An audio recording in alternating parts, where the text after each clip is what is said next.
Per il gruppo dell'Alleanza dei Democratici e Liberali, la parola onorevole Verhofstadt. Thank you, Prime Minister. Your country takes over the presidency. Can I say that at a very critical time? We are just before the European elections, and I have made a little list.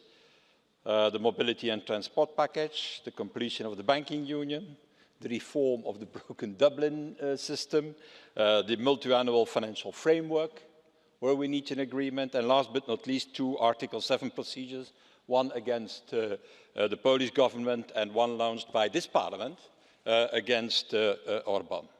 Well, I have to tell you that's a lot on your plate, and I hope one thing for you and for your government is that during your presidency there will not be a third case of Article 7, a case against the Romanian government, because I have to tell you, my impression is that you are not far from that for the moment, by continuing to ignore the opinions of the Venice Commission in a few legislative files that are under discussion in the Romanian Parliament.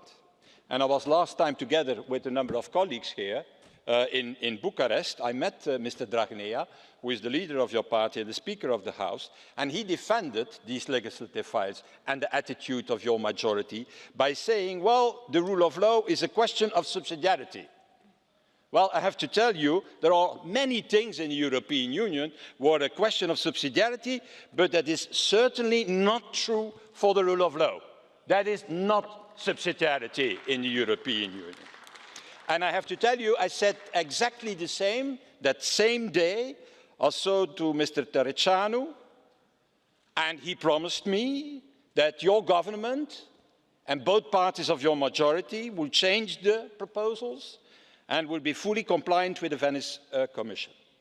Moreover, he agreed with me that the Venice Commission would have a second opinion, that once the changes made on the proposals, these proposals will be sent back to the Venice Commission on the restoring of the independence of the judiciary, on the repairing of the criminal code, on the repairing of the criminal procedural code, and on the changing of the NGO law.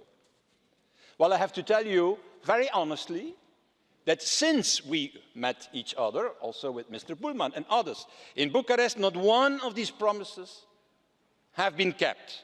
And on the contrary, your government furthers to continue to follow the path of bad practices of other governments like Orban and Kaczynski.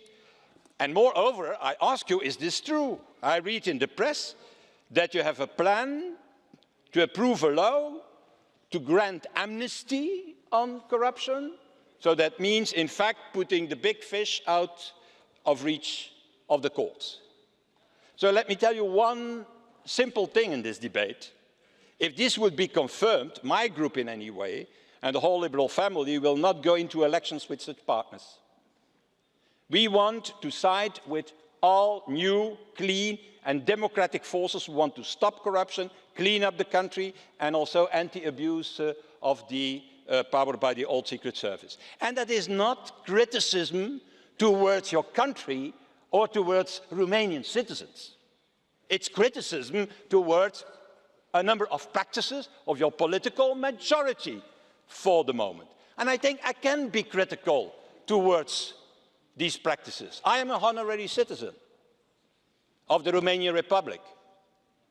I was bestowed in 2001 after I defended in the European Council, and nobody asked me that, the interests of Romania in the Treaty of Nice, because the other member states got the beautiful idea to lower the voting rights of Romania because it's only an Eastern European country, what was pure discrimination towards them. And finally, we succeeded to obtain,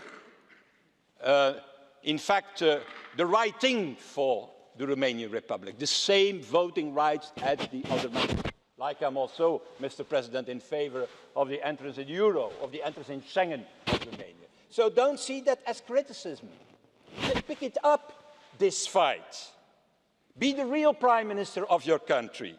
Clean up the mess of the past and do that without compromising, I should say, with the corrupt forces of the present. Thank you. Very good.